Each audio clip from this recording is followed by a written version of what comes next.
Hello, and welcome to the Asian Voices Radio podcast, where you'll find real Asian American conversations, even around those topics that you were too afraid to ask your Asian parents.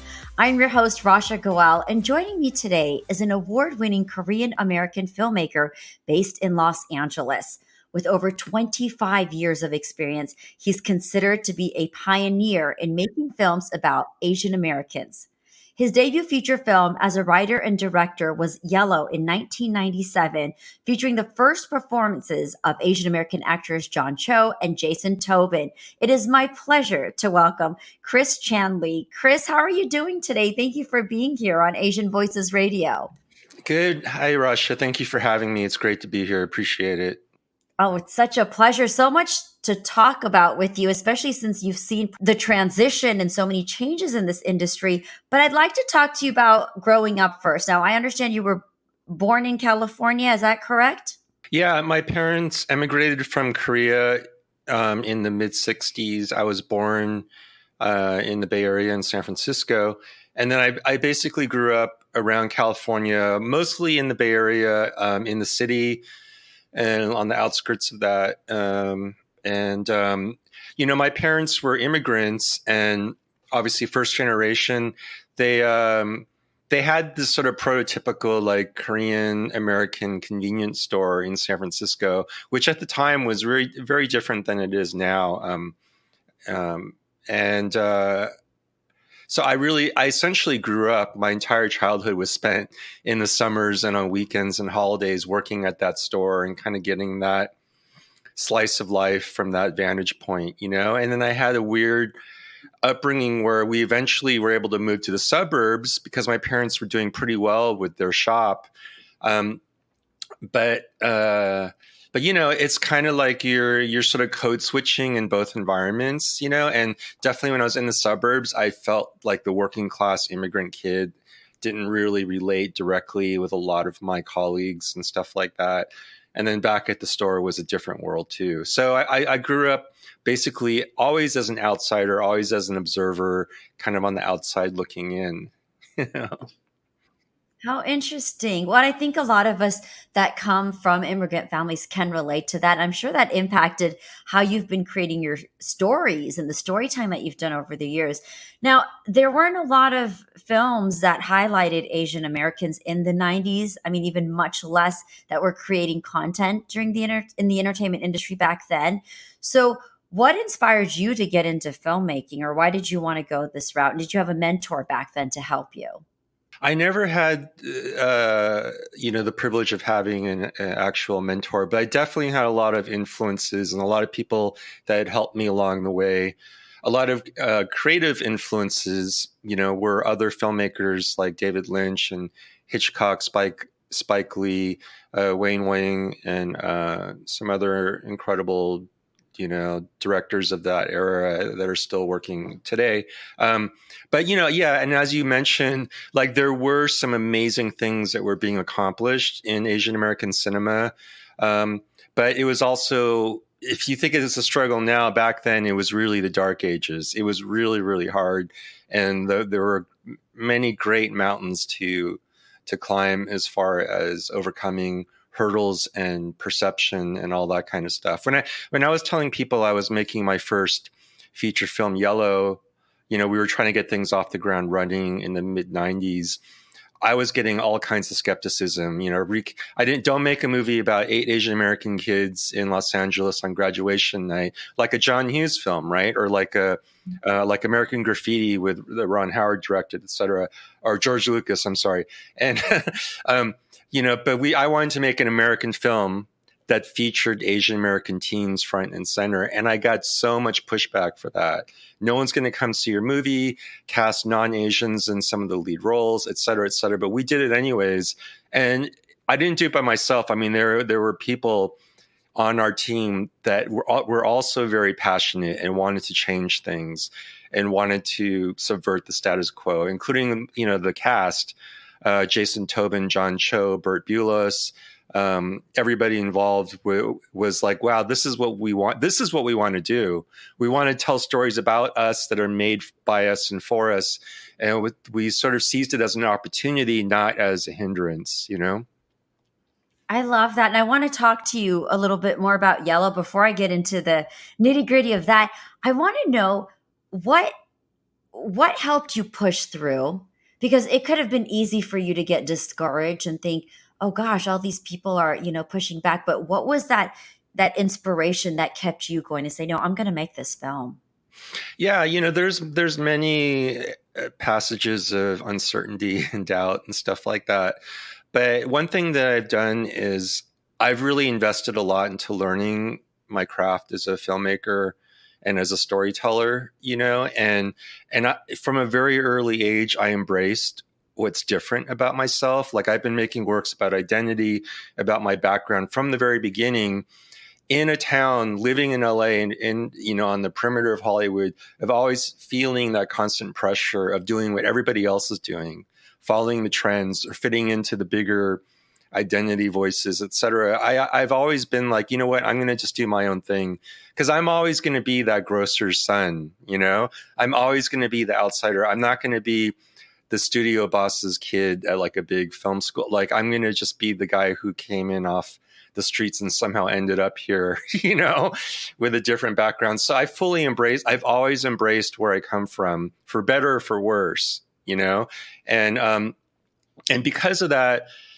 I've never had to really rely on others to tell me what I'm doing is valid or not. And I've always been very dependent on only myself and only on the people that choose to be on the path together, that where we share mutual trust and during the collaboration and all that kind of stuff, So. Chris, I'm so touched by what you shared with me right now, because I feel those words really touched my heart, because I feel like for anybody who's listening to us right now, what words of wisdom, of advice, or even from a perspective of mentorship. Like I wish somebody had told me that too as I was going through my journey. It is so important to really know who you are and own it. And I'm so inspired by you just sharing that. So thank you for sharing that with me. No, thanks, Rasha. I agree. I think that's the most important thing is if you think that you're a freak, if you think you don't fit in, that's like the best thing that you're bringing to the table. Yeah. So But totally as Asian agree. Americans too, right? Like I think because we're in this industry of Hollywood, and I've got to jump to Yellow, but I just have to say this, that we're trying to fit in. You want to make a career for yourself. You want to Yeah. make a pathway, and it's scary because you do want to be different. And then sometimes you get sucked into oh, do I have to fit the norm? Do I have to create? So I love that you shared that no, you don't Yeah. have to. Like you created your own path, and I've been doing that too. And it's great to see that. So thank you. Thank you. Thank you. All right, let's talk about Yellow. So you directed feature film Yellow in 1997. Now this film won several awards, including the Golden Reel Award for Best Independent Feature Film. Could you talk to us a little bit about the film and how long it took you to write the screenplay? Because sometimes it could take years to create a screenplay.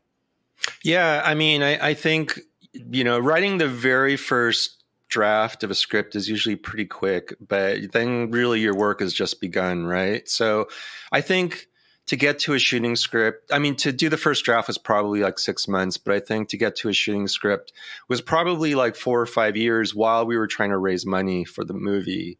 And so that took me from mid 90s ish, early to mid 90s through shooting in 96 and then starting the festival run in 97. Yeah. And even while we were filming, I was doing things a little bit off the cuff with some of the cast, because that's when you really get to know their antics and their personas and their chemistry.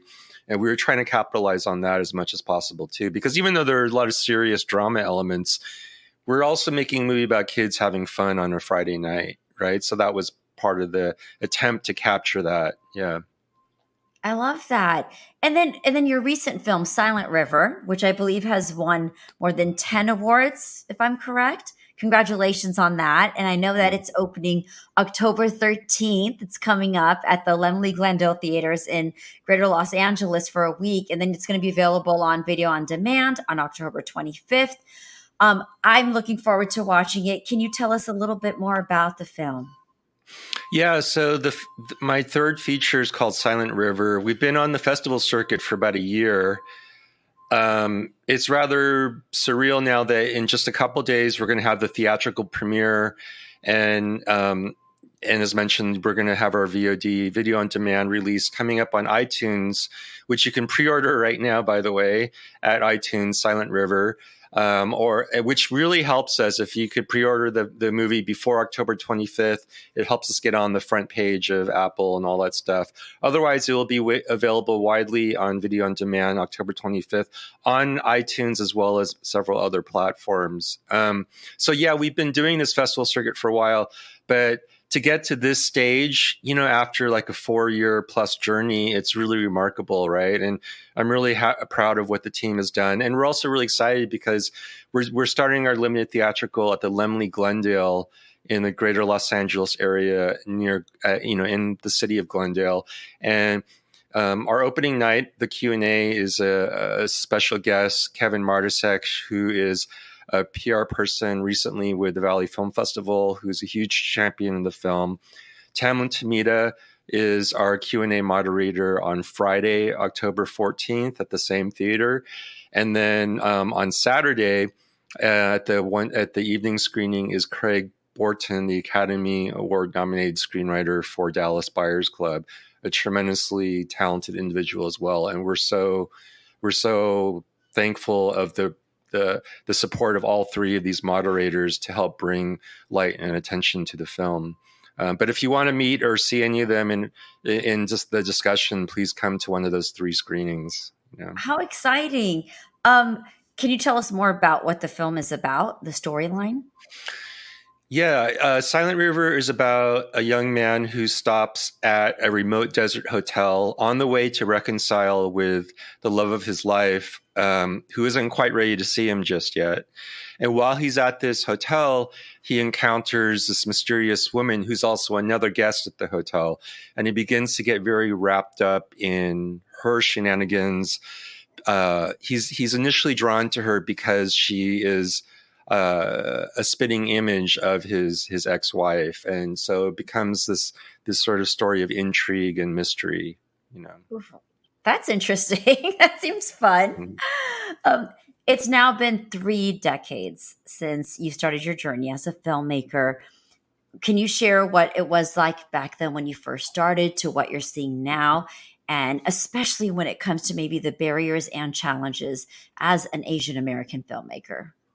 Back then, it was like cast white people, or no one's going to come see your film if Asian Americans. Like literally, I was told that, and we ended up having a 5-week run across 9 screens in Southern California. So there was a lot of desire, for people to see the film.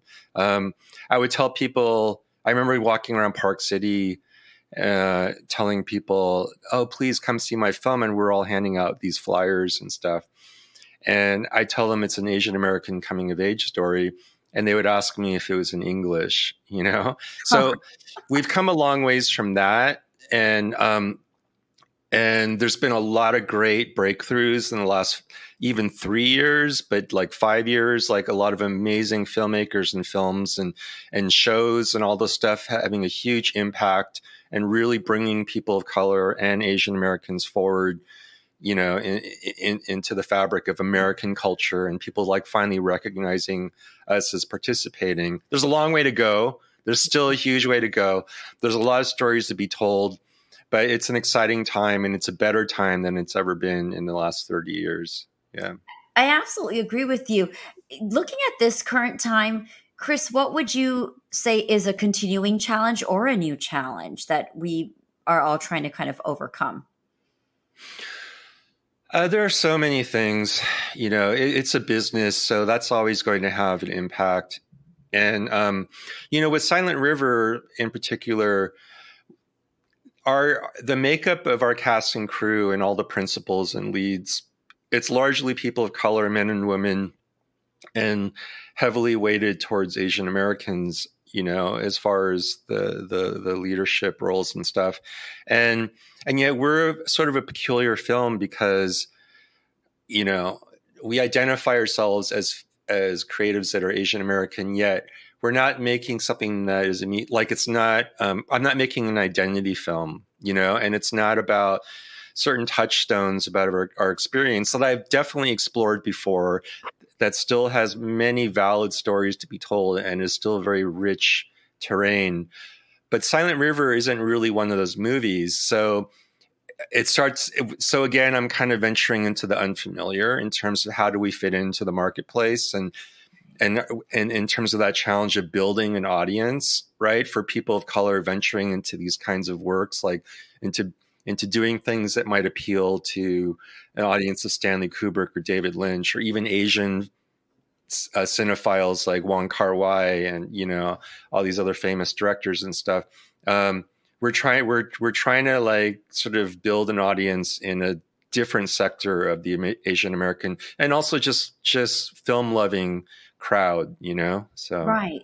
An overall audience. I feel like that's what sometimes happens, right? Like people get right. pigeonholed into, oh, well, if it's a Asian American film, then only Asian American people are going to come support it. And I think Yeah, and that's a weird thing, right? Because when we go to the theater, when I want to go see a popcorn film and like I want to go see Top Gun or something like that, I don't think like, oh, well, there's no Asians in it, so it's not really my movie. It's for other people. Like we learn from the beginning to empathize with these characters that are not about our direct experience. But for a lot of people, for sort of the old school mainstream habits, if they see something that's like all very strongly identified by Asians or people of color, there can be that tendency of like, well, it's not really for me, and that is a huge thing that we need to overcome as well. And it is getting better. Like you're seeing it a lot more with kids too. They are a lot more interested in people of all kinds of different backgrounds and stuff like that, which is really exciting. So it's the stories at the end of the day, right? It's exactly. The stories and us relating.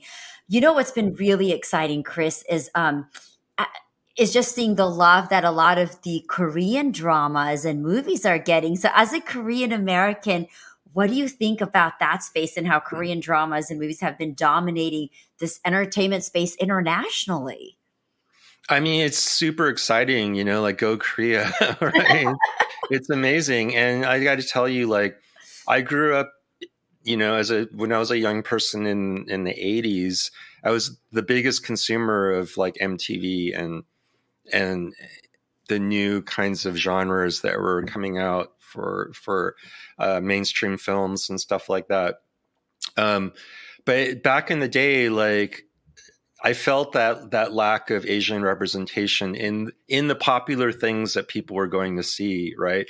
So to think that like there would be a group called BTS or Blackpink that would become like the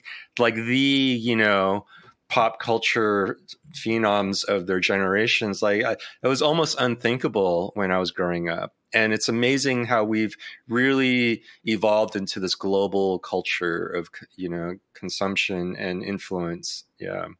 I just love it. Well, I'm going to share something personal with you, but I have a Korean sister-in-law. So we call the kids Korindians because they're half Korean and half Indian. That's great. But it's been exciting for me. Even some of my my Indian friends, they love the Korean dramas, and we talk about them. I personally haven't started watching a series yet, but I know some of my friends have. So yeah, I'm excited to see that space evolve even more. That is so cool. I noticed that too, where we're not talking about like just Asian kids or Korean kids. Like you go to these K-pop conventions, and it's actually mostly non-Asians that are there. Yeah. I just think that's phenomenal.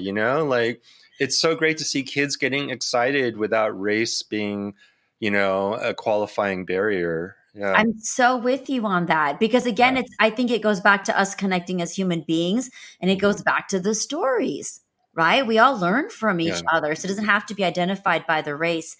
I always love asking my filmmakers, Chris, what do you consider is a great film versus a good film, and why? And can you share some examples of what you would consider have been some great films for you? See, I have like a very, like I craft over the years of being an older person, I've crafted what's the perfect, comfortable answer that I feel is never wrong for that question, even though you might totally disagree, but at least I've sort of, deluded myself. But I think the only thing that any form of art has to do is is arrest the attention of the viewer or listener. Like, that's all it is. Like, whether it's by telling a beautifully told 3-act structure story, or like some kind of a narrative painting, or a well-constructed song with lyrics that, you know, that move you, etc. It really doesn't matter, because we all love certain art forms that are a little bit more abstract, like whether it's classical or jazz or art house films and stuff like that. If they're good enough, if they speak to you, they'll captivate your attention and they will find an audience, you know? So even though film has a tendency to be more commercially driven because they're expensive to make, I think films ultimately have that same sort of goal, or that justifies their existence, as long as they can make you watch from beginning to end, you know? And I think so for me, when I watch a film, whether it's a popcorn movie at a multiplex or art house, if it makes me care enough that I feel like I'm engaging with it from beginning to end, then to me, that's a worthwhile journey, you know? Mm-hmm. And sure, sometimes I love to see these really commercial spectacle films, and they're fun, and they're really well, amazingly done in their own way. I also like art house films, you know, and I like difficult films, like mentioned David Lynch or Andrzej Zulawski or Krzysztof Kieślowski, these other international filmmakers, because they're doing something that's really specific that only they can do, and yet you could see the discipline behind it, you could see the vision behind it. And for me, that's very inspiring. It's like stumbling onto great works of art, you know? I love that. Was there a film growing up for you that inspired you to get into filmmaking? Yeah. I mean, if there was a simple reference, it would definitely be David Lynch's Blue Velvet, you know? Even though like my work isn't really like I do my own thing, but he really has shown that he creates his own universe, and he's somehow able to bring people into that and have you experience it and understand it. So that was, for me, was a really amazing thing to witness when I was very young, you know. But there have been a lot of filmmakers since then that you know, really inspire me through their work, for sure. Mm-hmm. And what are you working on these days, or what's next for you? Or are you going to take a break? What's happening on your end? I really want to go on a short vacation, but we have we're in the last stretch of promoting Silent River, and we're hoping that it has a very successful video on demand launch on October 25th. You know, you've got that. And I do have some other projects I would love to move on to as my next one. So I have another film, the script's ready, that I'd like to make. And I'd love to do some series work possibly too. So I'm kind of exploring some options right now. Yeah. And you mentioned vacation. Where do you want to go? So I know that there are creative, challenging, and culturally, significant excursions and stuff, but I just want to end up on a beach somewhere, like just relax, right? Nothing to think about. Exactly. And just watch the sun up and watch it go down. You know, that would be great. I would love that. Fun. I've got just a few minutes here. And what came to my mind as I was listening to you, as a filmmaker, I feel there are so many different elements that are entailed in that, especially when you first start off, right? As an independent filmmaker, you're kind of handling everything. Chris, what was the one aspect of filmmaking that you enjoyed the most? I mean, I know you're balancing so many different things and balancing so many different things. That's a really great question, because, you know, the vast majority of filmmakers, we have to find a way to make things sustainable while we're trying to make our next movie. Most of us, you know, don't end up being like Spike Lee, you know, making a groundbreaking, successful series of films very early in your career. So a lot of us have to roll up our sleeves for the long haul. And I really loved editing. And I think, like, growing up in the 80s, when there was actually a lot of, innovation in editing for television and film, I learned a lot from that period. And it built this desire. I wasn't even aware of it, but I started editing a lot of stuff. And I think that's what helped my early work at film school stand out. And I still have done that to this day. I've been editing professionally on other feature films and TV shows, and also even corporate work, you know, and like everything basically, for the last 20 plus years, and my own films. But, you know, also I've done cinematography. I think, yeah, absolutely. Like basically there are so many, especially for being a director, like writing, being a cinematographer, editing, doing sound editing as well. Those are all different levels of storytelling. And, you know, even the work like that our composer Brian Ralston does, like he made such a huge contribution to the film. And he is kind of like another writer, co-conspirator on the film. He's definitely another character in the movie, you know? So you can work either directly on or around your craft and still build your voice and your vocabulary, and also kind of move things forward while you're trying to do your next project, you know? Yeah. Thank you for sharing that. My last question is going to be more of a personal question for you. As a child of as a child of immigrant parents, what's one memory that you think impacted you growing up, especially in that environment of where you were going and working at the store while trying to balance growing up and fitting into the American culture? Yeah, I would probably kick myself and have a different response later on that came to mind. But one thing that as soon as you asked that, what I remembered was feeling as a kid, I have this distinct memory of like wearing the apron that you see people wearing at a mom and pop shop in the city, and like sweeping the floors and doing lots of menial labor. And working for your parents is like the hardest job in the world, by the way. Yeah. So there's that. But it's that distinct feeling of feeling like I'm never getting out of this environment, like I'm stuck here, you know, and that I'm never going to have certain advantages in life because we're working class, and who am I? I'm just this kid at a convenience store, you know? So having the aspiration to try to move beyond that was something that took me years of, you know, of determination or something. I don't know, you know, like you never really are totally sure that things are going well, actually, but at least I was, you know, I wanted to try. And when you're in that sort of zone of like, well, you have nothing to lose, I guess maybe that's a good outlook, you know, because I just felt like I was going to be working there for the rest of my life. So, Well, Chris, I have to say things turned out pretty well. I think so, according to where I'm looking at this. But no, thank you for sharing that, because I do feel these situations, our environments, they all impact, right? How we think, how we grow, how we expand. And so that was the push for you to create. And I personally, from hearing your story, I just want to share with my listeners out there that it's so important to hear Chris's journey, because he was able to create his own pathway. He made the path. He went to tell stories he wanted to share, even if there was no mentor, even if there was no door opening right away. And here we are today. So thank you, Chris. Where can did you want to add something? I just want to add something, because it's a great point that you're touching on, is like, yeah, you may not have any special advantages, but the one thing that everyone can do, and the one thing that's really good about film school, is meeting your co-collaborators, meeting other people that are kind of in the same boat, that share similar goals or missions or have similar backgrounds. And that's your network. Those are your mentors. You guys are each other's mentor, essentially. And that's the most important thing you can do. Great point, Chris. Thank you for sharing that.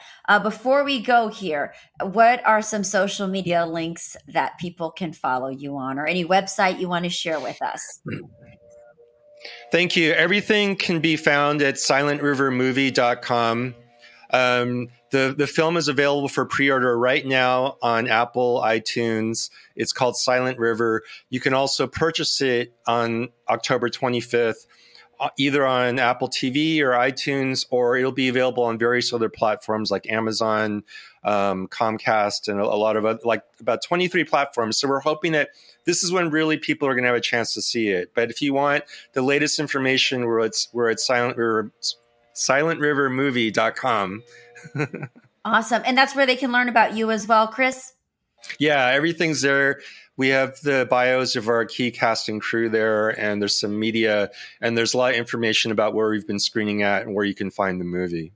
Thank you. Chris, it has been such an honor and pleasure talking to you. As I'd mentioned at the beginning of this, you truly are a pioneer when it comes to the Asian American market and really creating that pathway, not only just for talent, but even in filmmaking. So thank you so much for sharing your time and your story with us on Asian Voices Radio. We really appreciate having you. Thank you, Rasha and Asian Voices Radio. We really appreciate your support, and we can't do it without you and without the community. So thank you so much. Absolutely. And for all of our listeners, thank you so much. That's all the time we have today. But if you have any suggestions for future guests or topics, of course, we would love to hear from you. And don't forget to subscribe on your favorite podcast platform, as well as follow us on Facebook, Instagram, and Twitter. Asian Voices Radio is produced by Asian Culture and Media Alliance, a nonprofit that empowers our API community with a voice through media and media arts. Now, if you'd like to support our program or make a donation, please do visit us at AsianVoicesRadio.com. Thank you all for listening. I'm Rasha Goel, and join us again next week for another exciting and thought-provoking Asian Voices radio show. Until then, take care and make your dreams come true.